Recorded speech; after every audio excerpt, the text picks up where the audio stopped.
Recipes for Disaster, a handcrafted film cookbooklet by Helen Hills.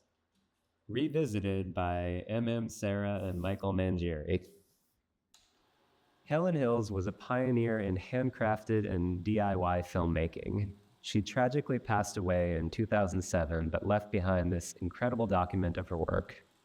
This book was originally written in 2001 and was last revised in 2005 when Helen was living in New Orleans after Hurricane Katrina with her husband and collaborator Paul, their 10-month-old son, and their pet pig, Rosie. It's been 19 years since Helen Hills revised her booklet, and I have been teaching non-camera filmmaking at the New School and feel that some of the information could be revised, revisited, and updated for a younger generation so they can have the pleasure of working in analog filmmaking. Helen Hill's book is divided into 3 sections: cameraless animation, camera tips, projector tricks, and hand processing film recipes. But we are going to cover cameraless animation and recycled images because cameraless filmmaking, you don't need a camera, you don't need a darkroom, and you don't need chemicals to develop. In recycled images, you can use found footage film stock, make assemblages, collages out of already existing film, which is better for the ecosystem.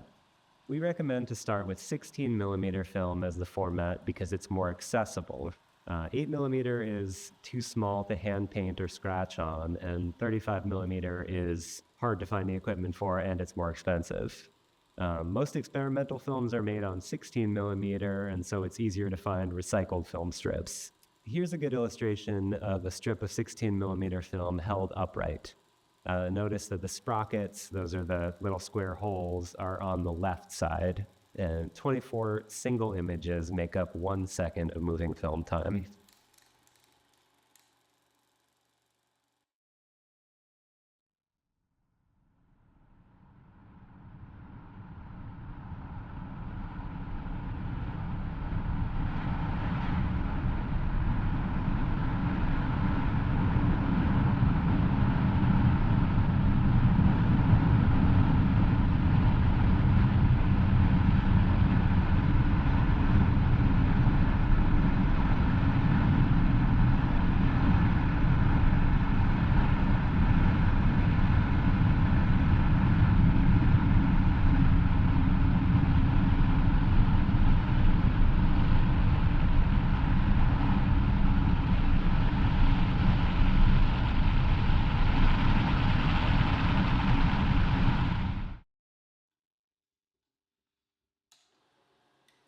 The film strip, motion side, is the side of the film that you will work with for drawing and can be removed.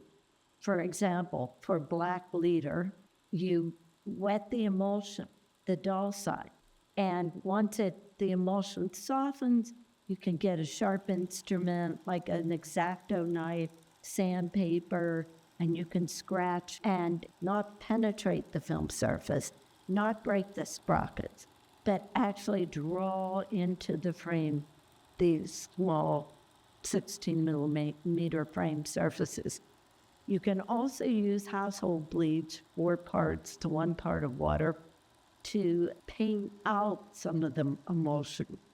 You don't use oil-based paint. You can use magic marker, you can use ink, but oil base doesn't dry. When working, it's very important to remember when you're working on film and you're drawing on it to hold it up to the light to see if light penetrates through. If you're applying the paint too thick, light will not pass through. Now, the leader is typically the strip of film that's added to the beginning or the end of a reel. In other words, it doesn't have an image on it. And it's either opaque or clear, and it's you can find it in abundance, recycled and... Recycled images are readily available on 16 millimeter format, because the majority of 16 millimeter experimental films are made, actually Kinettos, like ads were originally broadcast on 16 millimeter, educational films, science films from the 40s and 50s, and this is available to re-edit, reassemble in the montage technique. Montage is editing, is how you put the film together. You could assemble it based not on storytelling, regardless of the content. You can do it by structure of the film. You could also do it on rhythm, on movement, on form, and be more creative, not worry about beginning, middle, and end, that continuity. What you're doing is making a collage, a montage, a collage, an assemblage. And this is actually a great way to make films.